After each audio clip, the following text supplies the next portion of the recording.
안녕하세요. 저는 조만간 할머니가 될 여자입니다. 제가 어디다 말 못할 가정사를 가지고 있어 이런 이야기를 어디에다 해야 할까 싶었는데 친구가 가끔 이곳에 올라오는 사연들을 듣는다고 해서 저도 들어보았습니다. 익명이라 그런지 제 이야기를 적는다고 해도 저희 가족이 아니면 전줄 모를 것 같더라고요. 어디에도 해본 적이 없던 지극히 개인적인 이야기라 많이 조심스럽긴 하지만 그래도 익명의 힘을 빌어 여러분들께 한번 풀어보려고 합니다. 자식은 백날 말해봤자 소용없고 또 다른 자식을 낳아봐야 부모 마음을 알아준다고 하더니 그 말처럼 제 배 아파 낳은 자식은 제 마음을 알아주지도 알아줄 생각도 하지 않더라고요. 자식 뒷담화 같아서 이렇게 동네방네 떠들어댈 이야기는 아니지만 그래도 여기 사연을 듣는 분들 중엔 어린 분들도 있을 것 같아 이렇게 용기를 내보려고 해요. 제 이야기를 듣고 그동안 부모님을 어떻게 대했는지 돌아보는 시간을 가졌으면 합니다. 저는 지극히 평범한 집안에 태어나 저처럼 지극히 평범한 집안의 남자와 결혼을 했어요. 저희는 보육원 봉사를 하다가 연인으로 발전한 사이였고 똑같은 꿈을 가지고 있었죠. 돈을 열심히 모아 언젠간 자선 사업을 하며 어려운 사람들을 도와주자는 거창한 꿈이 있었어요. 저희 가족도 시댁 식구도 전부 조그만 가게를 운영하며 기부를 해오신 분들이셨어요. 저희는 과일 가게를, 시댁 식구는 옷 가게를 하며 과일과 옷을 매년마다 보육원에 기부했죠. 저와 남편은 매년마다 학용품들을 기부하고 아이들에게 직접 나눠주러 다니곤 했어요. 자주 마주치다 보니 안면도 트고 이야기도 조금 나눠보면서 꿈이 같다는 걸 알고 이런저런 이야기하다가 서로 호감을 느끼게 된 거예요. 남편이 먼저 제게 고백했고 저는 수줍게 고개를 끄덕였던 기억이 나네요. 저희는 평일에 회사를 다니고 데이트는 주말에 봉사를 하면서 했던 것 같아요. 평범한 연인들의 데이트 장소에 가는 것보다 봉사를 하러 다니는 게 더 좋았던 저희였어요. 저희가 주는 학용품을 받고 활짝 웃는 아이들의 모습을 볼 때면 절로 행복해졌죠. 남들이 보기엔 그게 어떻게 데이트냐 싶겠지만 저희가 좋으면 그만이고 데이트라 해서 별게 있나 싶었어요. 저희는 그렇게 2년 정도 봉사 데이트를 즐겼던 것 같아요. 남편이랑 처음 평범한 데이트를 했던 게 남편이 제게 프로포즈 했던 날이었던 것 같아요. 뜬금없이 평소랑 다르게 근사한 레스토랑을 예약했다며 예쁘게 하고 나오라고 하는 거예요. 저는 프로포즈 할 거라는 생각도 못하고 무슨 바람이 불어서 저러나 싶었어요. 저도 철이 없었던 게 만나자마자 왜 안 하던 짓 하냐고 남편을 엄청 놀렸던 기억이 나요. 뭐야? 오빠 왜 안 하던 짓 하고 그래? 우리 사귀고 이런 곳 한 번도 안 왔었잖아. 뭐 좋은 일 있었어? 승진한 거야? 근데 여기 진짜 비싸 보인다. 우리도 한 번 정도는 이런 근사한 곳 와봐야지. 너무 보육원 추억밖에 없지 않아? 색다르고 좋지. 오늘 여기 온 거 기억에 잘 남겠지? 그렇긴 하네. 진짜 보육원에서 오빠 만난 기억밖에 없어. 평생 오늘 온 레스토랑 기억할 수 있겠네. 아, 다행이다. 있잖아. 나 진짜 어떻게 이야기를 꺼내야 할까 고민 많이 했거든? 그냥 결론만 말하는 게 제일 깔끔할 것 같아서. 수은아, 나랑 결혼할래? 어, 어, 잠깐만. 지금 프로포즈 하려고 이런 근사한 레스토랑 온 거야? 완전 의외다. 오빠한테 로맨틱한 면이 다 있었네. 아무래도 보육원 놀이터에서 프로포즈 하기엔 모양새가 영 그렇잖아. 그리고 보육원은 너무 흔한 기억이기도 하고. 그래서 특별하게 레스토랑 예약했지. 난 놀이터 근해에 앉아서 멋없이 프로포즈 했어도 좋았을 것 같은데? 프로포즈는 장소보다 하는 사람이 어떤 사람이냐가 제일 중요한 거니까. 오빠였으면 어디에서든 좋았을 거야. 그렇게 저는 남편의 프로포즈를 받아주었고 양가 부모님께 인사를 드리고 상견례를 했죠. 이미 봉사하면서 몇 번 마주쳤던 적이 있는지라 결혼 허락받는 건 어렵지 않았어요. 저희는 결혼 전 양가 부모님이 다 계시는 자리에 아이를 낳지 않겠다고 선언했어요. 아이를 낳는 것도 좋긴 하겠지만 현재 부모가 없는 아이들도 많이 있다고 지금 보육원에 있는 아이를 한 명 입양해 오고 싶다고 했죠. 저희와 같이 보육원에서 봉사를 하시던 분이라 제 말뜻이 어떤 뜻인지 잘 알고 계셨고 감사하게도 제 말에 반대하시는 분들은 아무도 없었어요.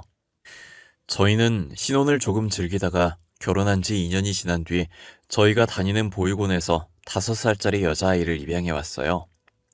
여자아이를 처음 봤을 때가 4살이었는데 똘망똘망한 게 너무 귀엽더라고요. 그런데 친부모에게 버림받았던지라 저희에게 선뜻 마음을 열지 못하는 거예요.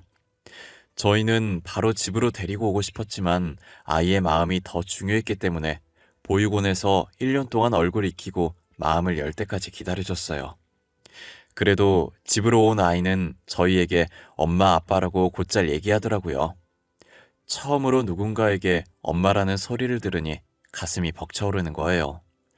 부모가 된 기분이 이런 거구나. 진짜 내가 누군가의 부모가 됐구나라는 책임감이 들었죠. 혹시나 제가 아이를 낳으면 그래도 친딸이니 약간이라도 차별을 하게 될까봐, 그래서 딸이 상처를 받게 될까봐 아이를 갖지 않으려고 남편과 의논해서 남편이 수술을 했어요. 그런데 예상치 못하게 남편이 수술하고 일주일 뒤에 임신이 되어버린 거예요. 그러니까 남편이 수술하기 전에 이미 저는 임신을 한 상태였던 거죠. 이미 생겨버린 아기고 저희에게 찾아온 축복을 없앨 순 없으니 낳기로 결정을 했어요. 두 아이 모두 상처받지 않게끔 똑같은 애정을 쏟겠다고 다짐을 했어요. 저는 딸아이를 낳고 정말 큰딸과 동등하게 대했어요. 친딸이 잘못하면 친딸을 야단쳤고 양딸이 잘못하면 양딸을 야단쳤죠. 제 배 아파 낳았다고 입양했다고 봐주고 더 혼내고 차별하는 건 없었어요. 그리고 큰딸이 알아서 척척 언니 노릇을 잘했고 작은딸도 언니를 잘 따라줘서 혼낼 일이 별로 없었어요. 큰딸이 친언니라고 해도 무방할 정도로 작은딸을 정말 잘 챙겼었어요. 작은딸도 큰딸에게 언니 언니 하면서 계속 쫓아다니고 큰딸 말을 잘 따랐었어요. 엄마인 저보다 언니를 더 좋아할 만큼 자매 사이가 좋았습니다. 제 말은 가끔 들은 척도 안 하지만 큰딸이 하는 말이라면 자다가도 벌떡 일어났었어요. 나이 차이가 꽤 있어서 그런지 잘 싸우지도 않고 서로 의지하며 잘 지내는 모습이 너무 보기 좋았어요. 저는 작은딸에게 언니가 입양하라는 사실을 말하지 않았었어요.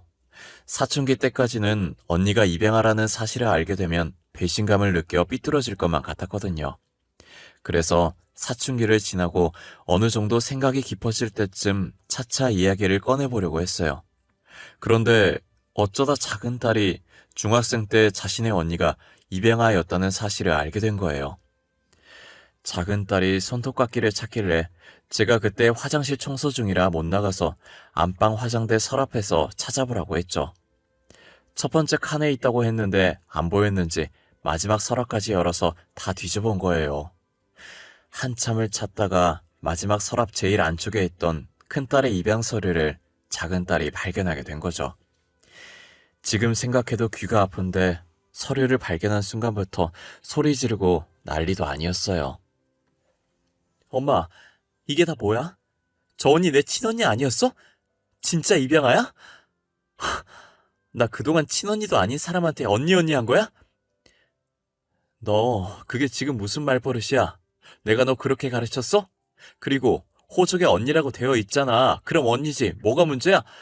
나랑 피 한 방울이 안 섞였는데 어떻게 내 언니야? 나는 인정 못해. 왜 나한테 말 안 했어? 말했어도 언니라고 인정 안 했겠지만. 네가 이러니까 말을 안 했지. 이럴 게 뻔했으니까. 너가 언니라고 인정 안 하면 어쩔 건데. 그럼 너 내 딸 하지 마. 나도 너 인정 못하니까. 아, 엄마. 지금 친딸인 나보다 남남인 저 사람이 더 중요해? 엄마는 내 엄마잖아. 엄마 자식은 나뿐이잖아. 이시은, 시끄러워. 네 언니도 내 자식이야. 마음으로 낳은 자식이라고. 그러니까 너는 방에 들어가서 공부나 해. 너 성적표 보니까 조만간 진짜 전교 꼴등하겠더라. 성적표 얘기하니까 작은 딸은 입을 다물더니 저를 째려보고 자기 방으로 들어가더라고요. 그때부터 작은 딸은 사춘기와 더불어 자신의 언니가 친언니가 아니라는 사실에 반항을 하기 시작했어요. 작은 딸은 곧 죽어도 큰 딸을 자신의 언니라고 인정해주지 않았고 큰 딸을 보면 막 대하기 시작했어요. 도통 누굴 닮아서 저렇게 성질머리가 못돼 먹었는지 모르겠더라고요. 어찌나 입을 잘 놀리던지 제 배 아파 낳은 딸이지만 한 대 쥐어박아주고 싶다는 생각을 참 많이 했어요. 큰딸은 이미 성인인지라 동생이 아직 어려서 그럴 수 있다고 이해하더라고요. 작은 딸이 저런 식으로 한바탕 난리를 칠 때마다 큰딸 보기가 너무 미안했어요. 작은 딸은 큰딸이 자기와 살짝 닿으면 전염병 환자 취급을 했죠. 아, 뭐야. 왜 팔스 치는데 더럽게. 저기요. 저 있을 땐 방에서 나오지 말아줄래요? 저희 가족 아니신 분은 가급적으로 마주치고 싶지 않아서요. 너 도대체 왜 그러는 거야? 우리가 너 그렇게 싹수 없는 애로 키운 것 같진 않은데? 언니가 너한테 뭘 그렇게 잘못했는데? 너 원래 언니 좋아했잖아. 그땐 친언니인 줄 알았을 때고 지금이랑 같아? 나는 그냥 저 인간이 싫어. 그동안 친언니도 아니면서 나 속인 거잖아. 이 뻔뻔한 것. 진짜 싫어. 뭐? 너 지금 언니한테 뻔뻔한 것이라고 했어? 어? 이게 보자 하니까 너 자꾸 그런 식으로 말할 거야? 엄마, 그만해. 시은이 아직 사춘기잖아. 그러니까 엄마가 참아, 응? 그냥 내가 방에 들어갈게. 괜히 나왔네, 나 때문에 둘 싸우게 만들고. 미안해. 저런 게 싫다고, 저런 게. 나만 나쁜 사람 만들고 지는 착한 척 하는 거. 제발 솔직해져봐. 너도 내가 이러니까 싫잖아. 안 그래? 큰딸은 작은딸 말에 대답을 안 하고 한숨만 쉬면서 자기 방으로 들어가더라고요. 저도 너무 화가 나는데 풀 곳이 없어서 소파 위에 있던 쿠션을 바닥에 던지고 방으로 들어와 버렸어요. 그랬더니 작은딸도 방으로 들어갔는지 쾅 하고 문 닫는 소리가 들리더라고요. 도대체 작은딸이 왜 저렇게까지 변한 건지 모르겠어요. 안 그래도 엇나가는 작은딸 때문에 머리 아파 죽겠는데 남편까지 사고를 당한 거예요.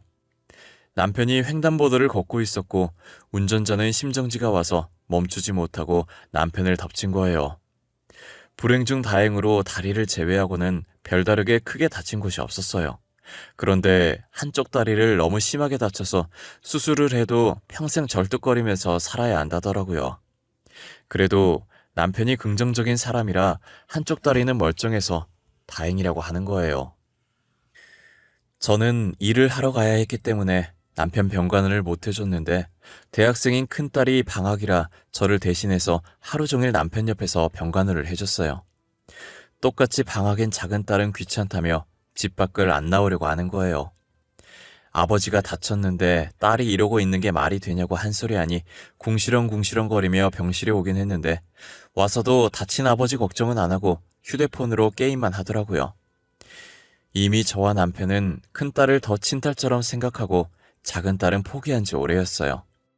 큰딸은 작은딸한테 그렇게 당하면서도 동생이라고 간이 침대에 자고 있는 작은딸에게 이불을 덮어주고 있더라고요. 그 모습을 보고 있으니 괜히 큰딸에게 미안하면서 측은한 마음이 들었어요. 이럴 줄 알았으면 작은딸을 낳지 말 걸 그랬다는 생각도 많이 했었죠. 세은아, 너는 동생이 안 밉니? 너만 보면 더럽다고 하고 욕을 달고 사는데 화가 안 나? 아직 애잖아. 뭘 알겠어. 사춘기니까 그럴 수도 있지. 자기 딴엔 얼마나 충격이겠어. 친언니인 줄 알았는데 엄마 아빠 없는 입양아라고 하면 그 나이에 당연히 충격받지. 넌 누가 뭐라고 해도 내 딸이야. 내가 직접 낳은 건 아니지만 마음으로 낳았어. 친딸이랑 다름없어. 내가 네 동생 대신 사과할게. 그래도 너가 언니라서 참 다행이다. 시은이도 어른 되면 다 이해할 거야. 그러니까 엄마도 애한테 너무 뭐라 그러지 마. 뭐라고 하면 할수록 반항심이 더 생길 테니까. 저도 큰딸 말처럼 지금은 작은딸이 사춘기라 그런 거라고 성인이 되면 괜찮아질 거라고 생각했었어요. 하지만 그 생각들은 저의 착각이었고 작은딸은 성인이 되어서도 큰딸을 못마땅해 했어요. 한 번 엇나가 버린 성격은 다시 돌아올 기미가 보이지 않았고 남편에게까지 막말을 하기 시작했어요. 재활치료해도 제대로 못 걷는 거냐며 설마 평생 저렇게 절뚝거리면서 다녀야 하는 거냐고 자기 결혼할 때 창피해서 어쩌냐고 하길래 저도 화를 참지 못하고 작은 딸 뺨을 때렸던 것 같아요. 남편은 괜찮다고 했지만 이젠 제가 도저히 참아지지가 않더라고요. 제게 뺨을 맞은 작은 딸은 저를 째려보더니 그 뒤로 저와 이야기를 하려고 하지 않았어요. 작은 딸과 이야기해봤자 스트레스밖에 안 받으니 저는 오히려 이야기를 안 하는 편이 더 편했어요. 그래서 저는 아예 작은 딸을 투명인간 취급하기 시작했고 밥이며 빨래며 해주지 않았어요. 결국 저와 사이 멀어져 봤자 좋을 것 없으니 자기가 심했었다고 수그리고 들어오더라고요. 계속 작은 딸과 이야기 안 하려고 했는데 남편이 처음이니 넘어가자고 해서 할 수 없이 넘어가 줬어요. 그러다 큰딸이 결혼할 사람이 생겼다고 집으로 데리고 와서 인사시켜드리고 싶다는 거예요. 저는 혹시나 작은 딸이 무슨 소리라도 할까봐 작은 딸 없는 날에 맞춰서 예비 사위를 만났어요. 사위가 얼굴이 선해 보이고 성격도 얼굴만큼이나 순해 보이더라고요. 무엇보다 큰딸을 잘 챙기는 모습이 정말 보기 좋았어요. 그리고 큰딸에게 남편이 다리가 불편하다는 사실을 들었는지 남편이 무언가 필요하다고 하면 본인이 먼저 벌떡 일어나서 가지고 오곤 하더라고요. 큰딸은 자기처럼 이해심 깊은 사람을 잘 만난 것 같다는 생각이 들었어요. 남편과 저는 고민도 없이 결혼 허락을 해줬고 상견례 날짜 잡아오면 말하라고 했죠. 예비 사위 쪽에서도 큰딸을 마음에 들어해서 빠른 날짜로 상견례를 잡았더라고요. 원래 시한폭탄 같은 작은 딸을 데리고 가지 않으려고 했어요. 데리고 갔다가 거기서 무슨 말을 할지 모르는 노릇이었으니까요. 그런데 작은 딸이 평소와 다른 모습으로 자기도 가고 싶다고 하는 거예요. 그래도 호적상 언니 동생인데 동생이 안 가는 게 말이 되냐고 하면서요. 나도 가면 안 돼? 나 그래도 호적상으로 동생이잖아. 가족들끼리 모이는데 동생이 빠지면 어떡해? 어떡하긴 뭘 어떡해. 빠지면 빠지는 거지. 양가 부모님만 있으면 되는 자리야. 너는 꼭 안 와도 돼. 그러니까 얌전히 집에 있어. 나도 따라가고 싶어. 언젠간 나중에 나도 결혼하게 될 텐데 상견례 어떻게 하는 건지 보고 미리 배워놓으면 좋잖아. 그럼 그렇게 해, 엄마. 그렇게 하는 걸로 하자. 시은이도 가고 싶다고 하잖아. 시은이 말대로 나중에 시은이도 겪어야 할 건데 미리 배워두면 실수도 안 할 거고. 저는 미심쩍었지만 큰딸이 데리고 가자고 해서 어쩔 수 없이 작은 딸도 같이 상견례 장소에 갔어요. 가는 와중에도 혹시나 작은 딸이 사고를 치지 않을까 굉장히 조마조마했어요. 그런데 예상외로 작은 딸이 아무 말도 안 하고 음식만 먹으면서 조용히 있는 거예요. 아무 일도 안 일어나려나 보다 싶어서 저도 마음 편하게 예비 사돈과 말을 잘할 수 있었던 것 같아요. 하지만 화기애애하던 상견례가 끝나갈 때쯤 문제의 작은 딸이 입을 열더라고요. 말씀 중에 죄송한데요. 혹시 이 사람 입양하라는 건 알고 결혼시키는 건가요? 모르고 결혼시키는 건 사기 결혼 아닌가? 아무리 지금 호적상 딸이라지만 피 한 방울 안 섞였잖아요. 아이 잠시만, 이게 무슨 말이야? 입양하라니. 세은이 너 입양하였니? 우리한테 그런 말 없지 않았니? 왜 말을 안 했어? 어머님 그게요. 안 그래도 오늘 말하려고 했는데요. 제가 입양하긴 해도 이분들이 제 부모님인 건 변함없잖아요. 어릴 때부터 저를 키워주셨고. 그럼 뭐해? 키워주기만 했지. 낳질 않았는데. 언니, 혹시 입양아인 거 숨기고 사기 결혼하려고 했던 거야? 와, 염치도 없다. 너 그 입 안 닫을래? 사돈, 제 딸이 입양아이긴 하지만 제 친딸과 같은 아이입니다. 말 그대로 낳지만 않았지 어릴 때부터 제 손으로 직접 키운 아이예요. 죄송해요, 사돈. 저희 먼저 일어나 봐야겠네요. 정말 죄송합니다. 너도 얼른 일어나. 집에 가자. 당신도 일어나요. 예비 사돈네는 큰딸이 입양하라는 소식에 서둘러 자리를 떴어요. 큰딸은 예비 사돈네가 사라진 후 그 자리에서 굳어 두 눈만 흔들리고 있었고 고지어 큰 눈망울에서 닭똥 같은 눈물들이 쭉뚝 떨어졌어요. 저는 작은 딸에게 한마디 하려다가 바뀌라는 생각에 일단 집에 가자고 했죠. 갈 때는 큰딸이 운전했었는데 우느라 운전할 상태가 아니라서 제가 운전대를 잡았어요. 화가 나서 엑셀을 밟아댔더니 갈 때보다 훨씬 짧은 시간에 집에 도착했더라고요. 저는 뒷문을 열어서 작은 딸 팔을 끌어서 내리게 했고 팔 잡고 있는 그대로 집까지 끌고 갔죠. 팔 아프다고 놓으라고 난리치길래 집 도착하자마자 패대기를 쳐버렸어요. 작은 딸은 제게 잡혔던 팔을 부여잡고 저를 째려보더라고요. 너 지금 이게 뭐 하는 짓이야? 얌전히 있겠다며, 아무 말도 안 하겠다며, 그냥 보고 어떻게 하는 건지만 배우겠다며. 아니, 내가 뭘 잘못했는데? 입양하라고 안 바뀌었던 건 쟤잖아. 왜 나한테 그러는데? 저게 말 안 하고 사기 결혼하려고 한 거잖아. 내 말이 틀려? 틀려. 틀리다고. 네 말 다 틀려. 하나부터 열까지 맞는 거 하나도 없어. 너는 내가 입양하라는 게 무슨 대단한 약점이라고 생각하지. 나는 너가 내 동생이라는 게 약점이고 수치야. 알아? 뭐? 지금 말 다 했어? 수치? 너 방금 내가 수치라고 했어? 나야말로 너 같은 애한테 언니라고 했던 세월들이 수치야. 역겹다고. 생각만 해도 토가 나온다고. 살면서 처음으로 큰딸이 작은딸에게 모진 말을 했고 저희는 처음 보는 큰딸의 모습에 놀랐어요. 작은딸이 어떤 말을 하던 화 한 번 내지 않았는데 지금도 딱히 화를 내진 않지만 큰딸이 작은딸을 향해 차분히 내뱉는 말 하나하나에 가시가 박혀 있었죠. 큰딸의 말에 작은딸은 또다시 흥분해서 막말을 해대기 시작했고 참다 못해 큰딸이 작은딸 뺨을 내리치더라고요. 남편과 저는 말릴 생각을 하지 않았고 그저 큰딸이 그동안 많이 참고 있었다라는 생각만 하고 있었어요. 작은딸은 뺨 한 대 맞고도 정신을 못 차리는지 큰딸에게 달려들더라고요.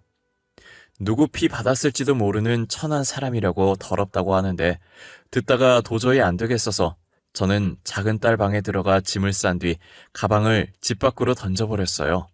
그리고 다시는 집으로 찾아오지 말라고 하고 작은딸을 밖으로 쫓아내버렸죠. 혹시나 비밀번호 치고 들어올까봐 안에서 잠금장치도 걸었어요. 작은딸은 잠금장치 때문에 현관문이 열리지 않자 손으로 문을 두드리고 소리 지르고 난리였어요. 남편이 열어주자는 듯이 저를 쳐다봤지만 제 표정이 너무 단호해서 더 이상 아무 말도 하지 못했어요. 얼마 지나지 않아 조용해져서 밖을 봤더니 작은딸이 갔는지 가방이 없더라고요. 정말 저는 다시는 딸을 받아줄 마음이 없었고 제게 딸은 큰딸밖에 없다고 생각하며 살려고 마음먹었죠. 큰딸 결혼은 이들은 물 건너가나 했는데 그 다음날 예비사돈에게 다시 연락이 왔더라고요. 처음 예비사돈 번호가 떴을 때 무슨 염치로 전화했냐고 욕을 한 바가지 하려고 했는데 제가 전화를 받자마자 대뜸 사과부터 하시더라고요. 사돈, 접니다. 어제는 정말 죄송해요. 저희 행동이 무례했다는 거 압니다. 하지만 저희도 생각할 시간이 필요해서 그랬어요. 다시 한번 죄송하다는 말씀 드리고 싶네요. 아니에요. 괜찮아요. 솔직히 먼저 말 안 한 건 저희 쪽인걸요. 저는 제 딸이 입양하라는 사실이 그렇게까지 중요한 일인지 몰랐어요. 죄송해요. 솔직히 입양하라는 사실에 당황했지만 저는 아이를 키울 때 낳아준 사람보다는 키워준 사람의 영향을 많이 받는다고 생각해요. 어제 사돈의 인품을 보니 새아가가 사돈을 많이 닮았더군요. 그런가요? 저희 딸이 입양하는 맞지만 친딸 못지않게 소중하게 키운 아이입니다. 저희 집에 올 때부터 착했던 아이라 절대 다른 사람에게 피해 입힐 아이는 아니에요. 저도 새아가를 몇 번 봐서 잘 압니다. 새아가가 어떤 인품을 지녔는지 저도 잘 아는데 아휴, 어제는 왜 그런 행동을 했는지 모르겠어요. 혹시 괜찮으시다면 저희 아들과 결혼을 시켜도 될까요? 당연하죠. 안 그래도 저희 딸이 사돈 연락을 많이 기다리고 있었어요. 저희 딸 받아주셔서 정말 감사합니다. 아마 시부모님도 친부모처럼 잘 모실 거예요. 다행히 저희 큰딸의 결혼은 예정된 날짜에 착착 진행이 되었어요. 좋은 시부모님과 남편을 만나서 행복하게 잘 살고 있는 것 같더라고요. 큰딸도 사돈들을 친부모처럼 모시고 사돈들도 저희 딸을 친딸처럼 잘 챙기는 것 같았어요. 안사돈이랑은 가끔 통화하는데 딸을 어쩜 그렇게 잘 키웠냐며 칭찬을 하셨었죠. 저는 아무것도 한 것 없다고 알아서 잘 커준 거라고 답했어요. 다른 사람도 아니고 안사돈한테 큰딸 칭찬을 들으니 기분이 너무 좋더라고요. 큰딸도 결혼하고 나서 시댁 눈치 안 보고 저희 집에 자주 놀러 오곤 하는데 항상 딸이 가기 전에 똥 마려운 강아지 마냥 우물쭈물거리는 거예요. 집 나가서 돌아오지 않는 동생의 안부를 궁금해하는 눈치였지만 항상 저렇게 우물쭈물하다가 결국 저희에게 얘기를 꺼내지 않고 한숨만 쉬다가 갔어요. 사실 저희도 작은 딸과 연락이 닿질 않아 어떻게 생활하고 있는지 몰라요. 하는 짓이 너무 괘씸해서 연락해볼 생각도 안 하고 있었긴 하지만요. 그래도 제 배 아파 낳은 자식이니 가끔 살았는지 죽었는지 정도는 궁금하긴 하더라고요. 그렇게 작은 딸의 생사를 모르고 살고 있었는데 3년 후 작은 딸이 다시 저희 집에 찾아온 거예요. 문을 열어주니 작은 딸은 제 얼굴을 보자마자 울면서 저를 껴안더라고요. 현재 자기 간 상태가 많이 안 좋아서 수술밖에 답이 없다고 하면서요. 그렇게 집을 나가고 혼자서 할 수 있는 게 아무것도 없다는 사실을 깨닫고는 그동안 저희에게 했던 행동들에 대해 많이 후회했대요. 친구가 해외로 떠나서 친구가 지냈던 자취방을 빌려 생활했는데 저희한테 돌아갈 용기가 안 나서 매일같이 술로 하루하루를 보냈다고 하더라고요. 원래 술이 안 받는 몸인데 3년을 지내다 보니 결국엔 간에 무리가 갔던 거예요. 미우나 고우나 친딸이라고 간이 안 좋다는 말에 하늘이 무너지는 느낌이었어요. 과거의 행실이 어쨌든 일단 딸부터 살려봐야겠다고 생각해 간 검사를 진행했어요. 남편도 한때 다리 다치고 저 몰래 술을 많이 마셔서 간이 살짝 상해 있었고 저는 간 크기가 다른 사람에 비해 작아서 이식을 할 수 없다고 하더라고요. 간 이식을 할 수 있는 사람이 없어서 발을 동동 굴리고 있는데 큰딸이 연락 온 거예요. 자신이 작은 딸에게 간을 이식해주겠다고 하면서요. 엄마, 왜 나한테 말 안 했어? 시은이 간 안 좋다며. 수술해야 한다던데. 내가 시은이한테 간 줄게. 오늘 간 검사 받으러 갈 거야. 너 그거 누구한테 들었어? 됐어, 검사하지 마. 네 간 절대 안 받을 거야. 그동안 시은이가 너한테 어떻게 했는데. 네 간을 받아. 검사 절대 하지 마. 알겠어? 사람이 죽게 생겼는데 옛날 일이 중요해? 과거가 어쨌든 시은이부터 살리고 봐야지. 나 지금 간 검사하러 가요. 결과 나오면 말해줄게. 제가 계속 하지 말라고 할까봐 큰딸은 본인 말만 하고 끊어버리더라고요. 그러다 나중에 문자가 왔는데 적합하다고 수술 진행하겠다고 날짜 잡으라고 하는 거예요. 저는 바로 큰딸한테 전화했는데 큰딸은 제 전화를 받지 않았어요. 그러더니 수술 날짜 잡는 연락 아니면 안 받겠다는 문자가 와 있더라고요. 남편과 저는 안 받으려고 했는데 다른 기증자가 나오지 않아서 어쩔 수 없이 날짜를 잡았어요. 수술은 무사히 잘 끝났고 저희 딸들은 같은 병실에 나란히 누워 있었어요. 작은 딸이 먼저 깼는데 자기 옆에 누워있는 큰딸을 보고 엉엉 울더라고요. 염치 없이 그러면 안 되는 거 누구보다 잘 알지만 자기도 너무 급해서 진짜 살고 싶어서 어쩔 수 없이 언니한테 자기 아픈 거 말했다고 하면서요. 그런데 언니는 그렇게 당해놓고도 망설임 없이 자기가 간 주겠다고 했다고 그동안 자기는 언니한테 못된 짓만 했는데 어떻게 선뜻 준다고 하냐고 펑펑 울었어요. 저는 작은 딸을 안아주면서 나중에 언니 깨어나면 진심으로 사과하고 용서를 빌려고 했어요. 그리고 늘 동생만 생각하고 걱정했던 언니에게 평생 미안한 마음 가지고 살라고 했죠. 큰딸은 작은 딸이 깨어나고 1시간 정도 지나서 깨어났던 것 같아요. 작은 딸은 큰딸이 눈을 뜸과 동시에 다시 울기 시작했어요. 너무 울어서 제대로 된 발음은 아니었지만 진심을 담아서 큰딸에게 사과를 했죠. 큰딸은 제대로 들리지도 않는 동생의 말이었지만 진심은 전해졌는지 살짝 웃으며 벌써 다 잊었다고 용서한 지 오래니까 그만 울라며 작은 딸의 눈물을 닦아주었어요. 큰딸은 예전에도 지금도 작은 딸이랑 피 한 방울 안 섞였지만 자신의 친동생이라고 어떻게 언니가 동생을 미워하냐며 이제라도 반성했으면 된 거라고 작은 딸을 다독였어요. 저희도 그 모습을 보는데 괜시리 눈물이 나서 남편과 저는 아이들 몰래 뒤돌아서 눈물을 훔쳤네요. 퇴원하는 동안 작은 딸이 큰 딸을 얼마나 챙겼는지 몰라요. 자기도 수술받은 환자인데 큰 딸을 끔찍이 챙기더라고요. 지금은 큰 딸과 작은 딸 모두 퇴원하고 건강하게 잘 지내고 있어요. 어릴 때로 돌아가 친자매보다 더 친자매같이 서로 의지하며 생활하고 있죠. 상처 많은 지난 날이었지만 다 잊고 이렇게 다시 잘 지낼 수 있어서 너무 좋았어요. 앞으로도 더도 말고 덜도 말고 딱 지금처럼만 내 식구 행복만 가득했으면 좋겠어요. 그러니 저희 가족을 위해서 여러분들이 많이 응원해 주시면 감사할 것 같아요. 저희도 여러분들을 위해 늘 기도하고 응원을 아끼지 않을게요. 그러면 제 사연은 여기서 마치도록 할게요. 이 세상엔 가족만큼 더 소중한 인연은 없는 것 같아요. 그러니 항상 옆에서 지켜주는 가족들을 생각하며 늘 감사한 마음을 가지고 계셨으면 좋겠습니다. 감사합니다.